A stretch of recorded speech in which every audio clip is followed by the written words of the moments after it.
Il est 9 heures du matin ce dimanche de la Pentecôte 1er juin 1533. Celle qui allait devenir la reine Anne Boleyn quittait le grand hall de Westminster pour se rendre à l'abbaye pour sa cérémonie de couronnement. Bonjour à toutes et à tous, j'espère que vous allez bien. Nous continuons notre petite série Tudors par cet événement du couronnement de la deuxième reine d'Henri VIII à l'abbaye de Westminster. Nous avons parlé les jours précédents de la préparation de son couronnement, nous avons parlé de la procession qui eut lieu la veille dans les rues de Londres pour célébrer le futur couronnement de la reine. Et voilà, ce 1er juin 1533, Anne Boleyn y était, elle allait être couronnée reine d'Angleterre, ce qu'elle avait absolument toujours voulu.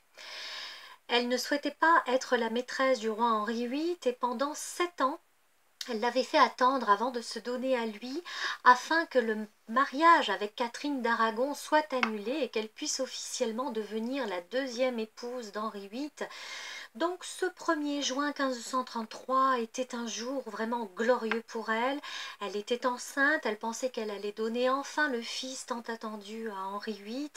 C'était un jour rutilant, c'était vraiment un jour où toute la cour d'Angleterre était là, présente pour pouvoir célébrer cet événement, parce que c'était bien qu'un événement, qu'un couronnement.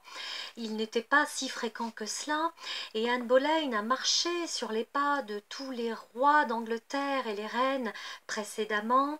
Lorsqu'elle entra dans l'abbaye de Westminster, elle mit ses pas dans ceux de tous ces hommes et de toutes ces femmes qui étaient passés avant elle, et ça devait être émotionnellement quelque chose d'extraordinaire d'avoir cette foule de part et d'autre, à droite, à gauche, et de remonter l'allée de cette abbaye mythique de Westminster et d'aller s'asseoir sur le trône d'Édouard, sur le trône de Saint-Édouard, pour pouvoir recevoir le couronnement. C'est son ami, l'archevêque de Canterbury, Thomas Cranmer, qui procéda à ce couronnement. On se souvient aussi que c'est lui qui lui a donné sa dernière confession à la Tour de Londres 3 ans plus tard, le 19 mai 1536.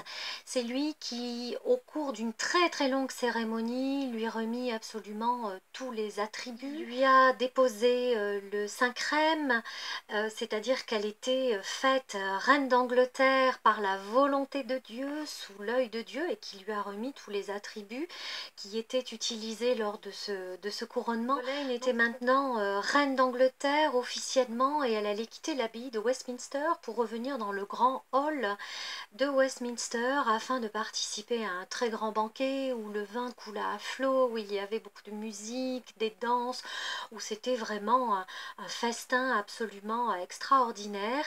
Il a été demandé aussi ce jour-là officiellement à tous les moines, à tous les prêtres de l'Angleterre, dans leurs prières quotidiennes, de remplacer le nom de Catherine d'Aragon par celui de la nouvelle reine Anne Boleyn. Pauvre Catherine d'Aragon était absolument dépouillée de tout, et elle ne pouvait même plus bénéficier de la prière quotidienne à son attention de tous les prêtres et de tous les moines de l'Angleterre.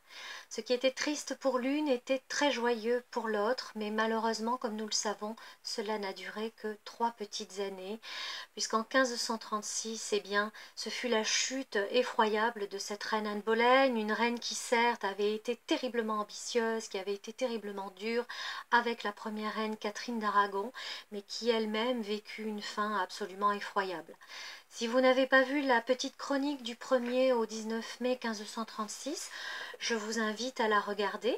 Et puis je vous remercie de continuer à me suivre, de me donner des likes de temps en temps, souvent pour certains et certaines. Abonnez-vous à cette chaîne si vous le souhaitez, c'est encourageant. Et je vous dis à très bientôt pour la suite de certains événements de la dynastie des Tudors.